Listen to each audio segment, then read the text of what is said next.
Hey guys, welcome back to another video where Kublak teaches you how you can edit your own photos in Adobe Lightroom.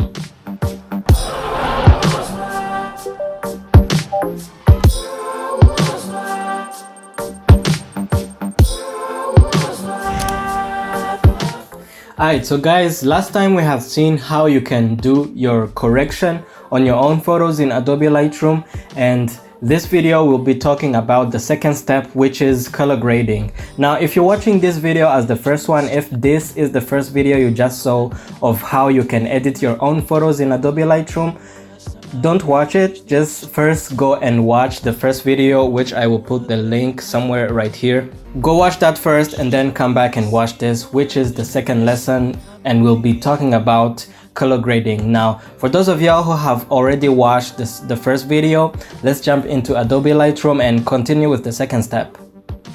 Alright, so guys, welcome back to my world. So last time I showed you guys how you can do basic adjustments, which is correction, which is white balance, tone, exposure, contrast, highlights, shadows, whites, blacks, and everything. And I showed you how you can use vibrance and saturation. So today I'm going to show you guys how you can color correct your photos. So I've realized that the tone curve is one of the most difficult tools for most people in photography, and is such a vague tool. So I'm going to show you guys the principles of tone curve. I'm going to help you guys understand what tone curve does. So I'm going to show you guys what is the meaning of all these points and where to put these points and everything, depending on what you want to do with this. So when you open Adobe Lightroom, you have this tone curve, and this one here is the linear curve. Okay, this one is like a simplified version of the tone curve. It will give you some good results, but you won't be having the full control over the tone curve. So what you want to do is come here to this box and click on it. So you will have the point curve. Okay, so where do you have to place the points on the curve? The tone curve has three main parts. Let me show you. It has the shadow, the midtones, and it has the highlights.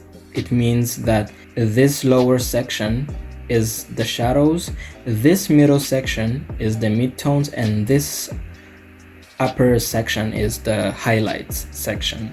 Sometimes you can also use the tone curve to create contrast. If you remember what we've learned in the previous video, you remember that contrast means more highlights and more darkness. So let me just delete these points. If you want to increase the contrast of your image using the tone curve, you can do what we call a nest curve. So what you want to do is you want to come here and move the shadows down and come up here and raise the highlights. You can see that the curve is starting to look like a nest. So this is what we call a nest curve. So if I turn it off and increase the contrast, you will see that it's going to give same results. So let me put back the contrast at 0 and bring back the curve. You can see that it's giving same results. Okay, so you can play with the light of the photo using this tone curve, which is RGB, and this RGB curve means the luminosity curve. So let's say, for example, if I put one point here and another one here, you can still increase the contrast by bringing up the highlights and bringing down the shadows. And another thing that I like to do, if you want to do that film look, that faded look, you basically have to take this point right here and raise it. You can see that it's starting to get faded. Okay, basically what this curve means, it means that in this corner it's the blacks, it's the dark point, and in this corner is the bright point. And also you can see that there are two triangles here. So the lower triangle is dark and the upper triangle is bright, which means if I shift this curve to the upper triangle, I'm making my image brighter. If I shift this point to the lower triangle, I'm making my image dark. You understand, right?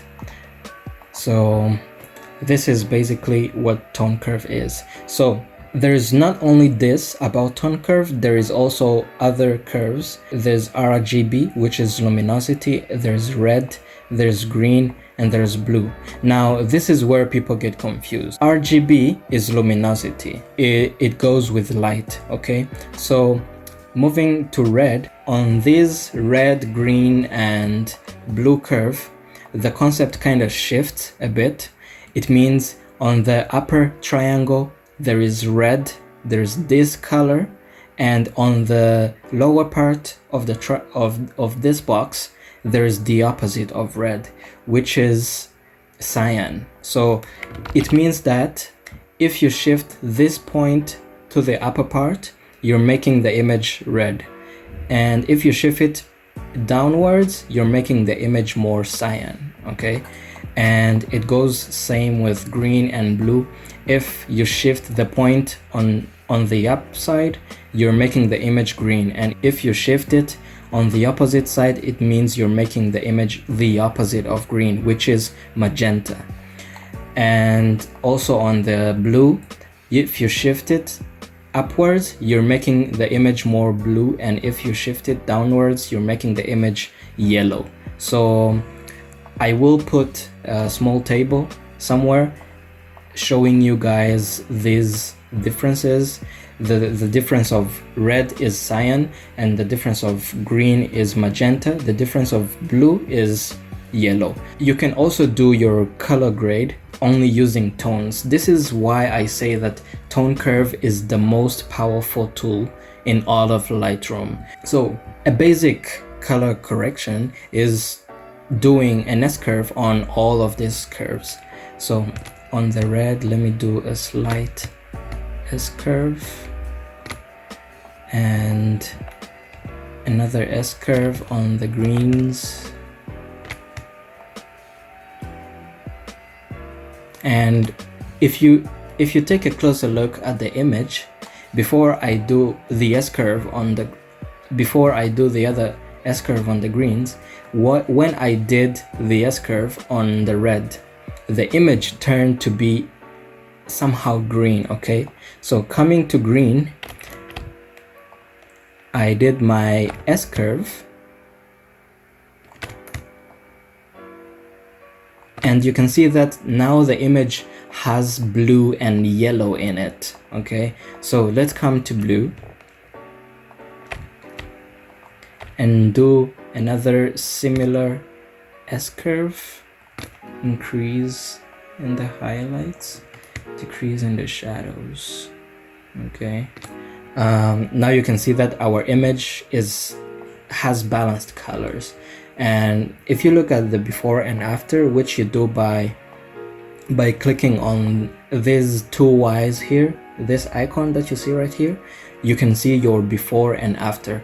The image on the left is before and the image on the right is after. You can see the difference right now.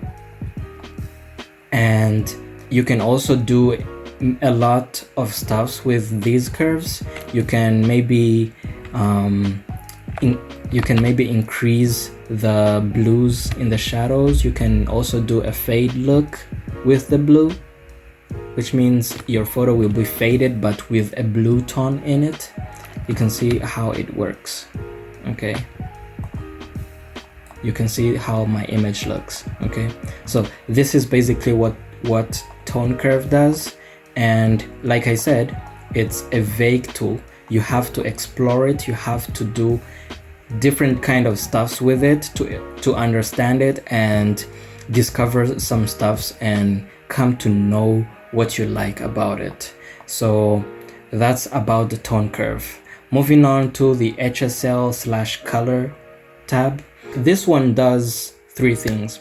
It deals with hue, saturation, and luminance of different colors in the image individually.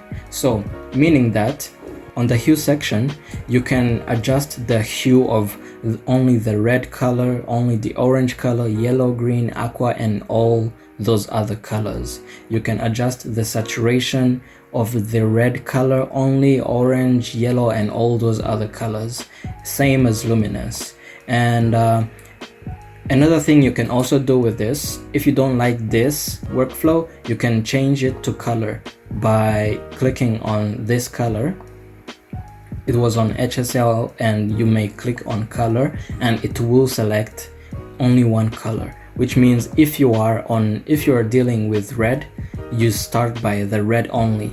There's red, hue, saturation, and luminance, and you can move on to orange, hue, saturation, and luminance, yellow, green, aqua, and so on. So showing you an example, I can see my image has a lot of yellows, blues, and greens. So an example, let me say on yellow, if I want to change the hue, I can only change the hue for yellow colors. If I change the hue, it will change for only yellow colors in the image, as you can see.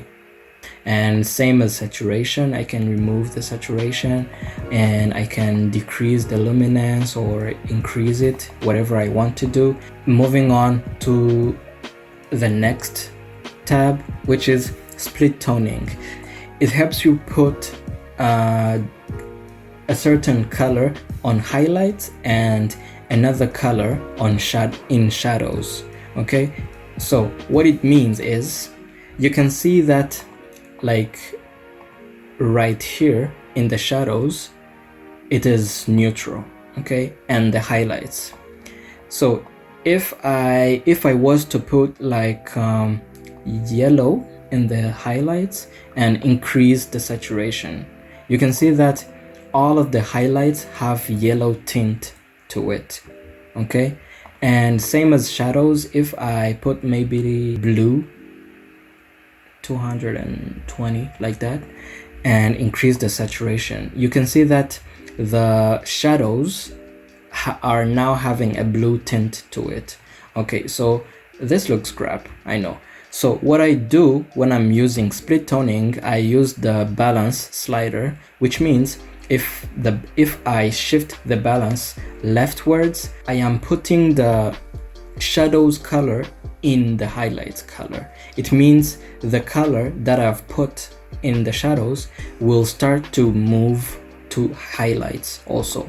But if I shift it rightwards, it means I am shifting the highlight color to shadows also, which means if I shift it all the way to 100 to plus 100, then the image will have the tint that I've put on highlights.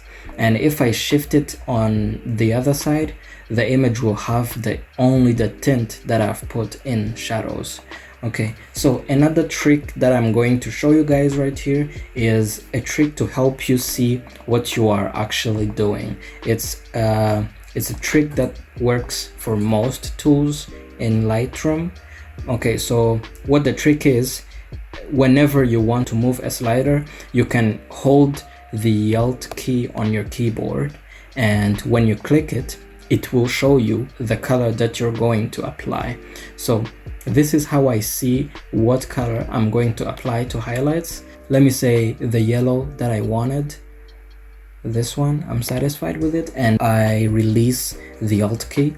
And on shadows tool, I also hold the Alt key and slide my slider to the blue like this. So this will show you what you are actually going to put in this image, and I let it go. So after I finished doing this, I start dealing with the saturation sliders, which means I'm increasing the saturation of these colors, these tints, through the shadows and highlights. And also, if I want to shift the balance, I can click and hold again on Alt and I will see what I'm actually doing. And once I'm satisfied with what I'm seeing, I just let it go. Okay, so looking at the before and after, you can see our before, which is on the left side, and the after, which is on the right side. Another thing you can do to see what changes you've done, let's say for example on split toning, if you want to see how the image looked before you apply split toning, you can click on this little icon right here, and when you click it, it will just turn it off, and if you click it back, it will turn it on. Helping you guys, let me just do a quick color grade with my image using the tools that I've just showed you in color grade. So let me kind of speed this one up so that you can see the process of how I do it.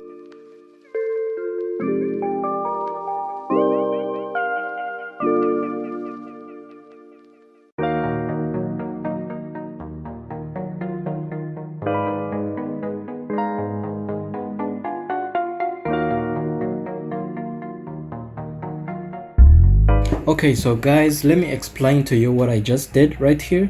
Let me move back to the tone curve. What I just did, I shifted this point right here on the right a bit, which means I wanted my blacks to be crushed. I shifted it to the lower triangle, so it means dark, right? So I was making my blacks more crushed. Let me show you.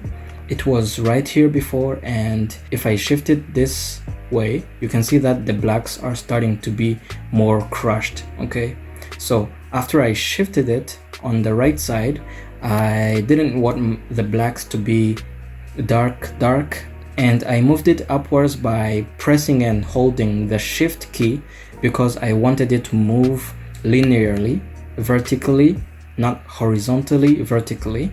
So that's why I hold shift. When you hold shift, you're moving it vertically without sliding on the other side.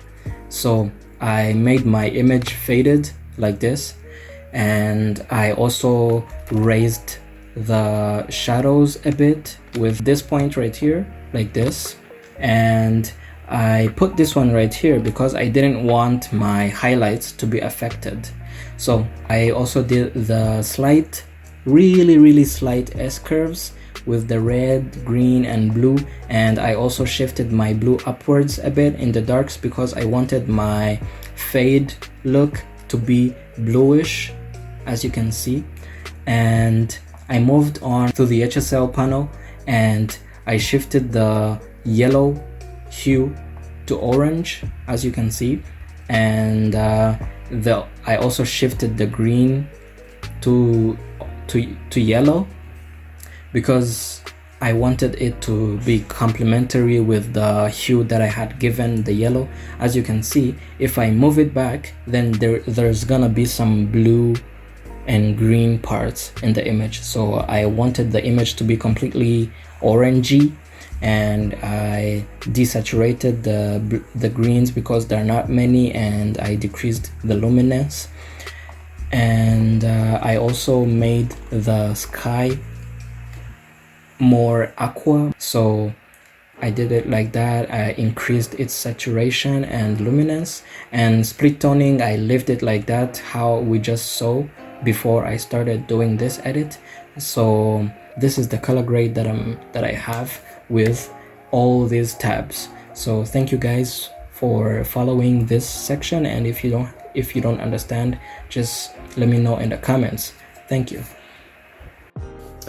Alright, thank you guys for watching this video, and I hope this one was helpful, and I hope this one was understandable and clear enough, because this step is actually difficult for most people, and it was even for me when I was starting photography. So I hope you guys understood, and in case you didn't understand, please write your question down in the comments below and I will answer you. And again, thank you guys for watching this video. Make sure you like and share this video and hit that subscribe button if you're new to this channel, and I will catch you in the next lesson, which is the next video. Peace.